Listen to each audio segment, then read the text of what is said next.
Est-ce qu'il vous arrive parfois, ou même souvent, d'avoir la sensation d'avancer dans votre projet professionnel comme si vous étiez en train de ramer dans le sable ? Eh bien, sachez que les plus grands personnages de la planète sont passés par là. Avant de connaître la réussite, ils ont connu les doutes, les échecs, la tristesse, mais aussi 1000 satisfactions, 1000 joies, tout en continuant d'avancer et surtout, sans jamais se reposer sur leurs acquis. Aujourd'hui, je vous présente un de ces grands personnages. C'est un artiste de cirque mondialement connu. Il vient de publier un livre autobiographique et sa vie est totalement fascinante.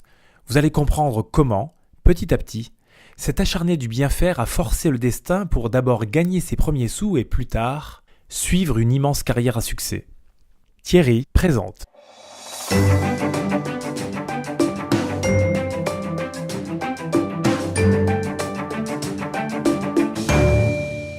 Michel Rios. Avant d'être placé sous les feux des projecteurs des mythiques Caesars Palace de Las Vegas, Big Apple Circus de New York ou du Lido de Paris, eh bien c'est dans la rue que Michel et son frère ont démarré les représentations. Leur discipline artistique, les jeux icariens. Les jeux icariens ? Mais qu'est-ce que c'est ?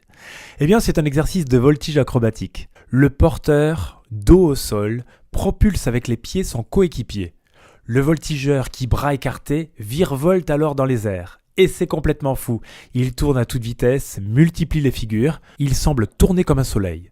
À propos, vous savez d'où vient le nom jeu icarien ?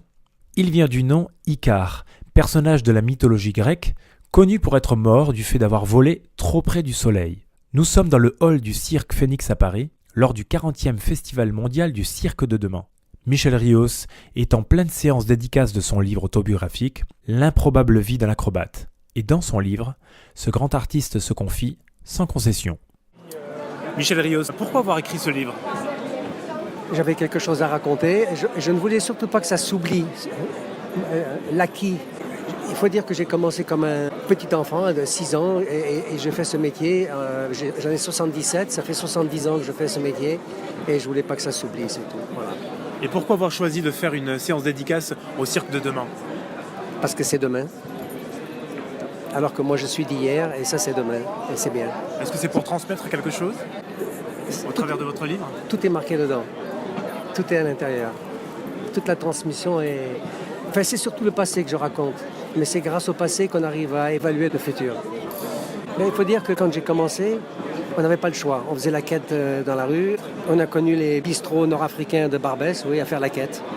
Et les petits cirques. C'est une évolution. Une évolution de la rue au Lido. Voilà. Le mot qui vous caractérise le plus ? Exigeant. Je suis exigeant. Ouais. Exigeant avec moi-même, exigeant avec les autres. Exigeant. Voilà. Merci beaucoup Michel. Merci Thierry. Merci. Je vous conseille vivement de lire L'improbable vie d'un acrobate. C'est une lecture motivante et inspirante à la fois, et ce sera un vrai booster pour vous. Ce livre est publié chez Société des écrivains, il est disponible sur Amazon.com, Fnac.com, et vous pouvez aussi le trouver dans le cabaret spectacle au César, situé au 23 avenue du Maine, dans le quartier du Montparnasse à Paris. Vous pouvez même obtenir une dédicace et vous entretenir avec l'auteur. Sachez que depuis quelques années, Michel Rios et son épouse Nancy sont à la direction artistique de ce haut lieu du dîner-spectacle en France. Je vous en parlerai d'ailleurs très prochainement.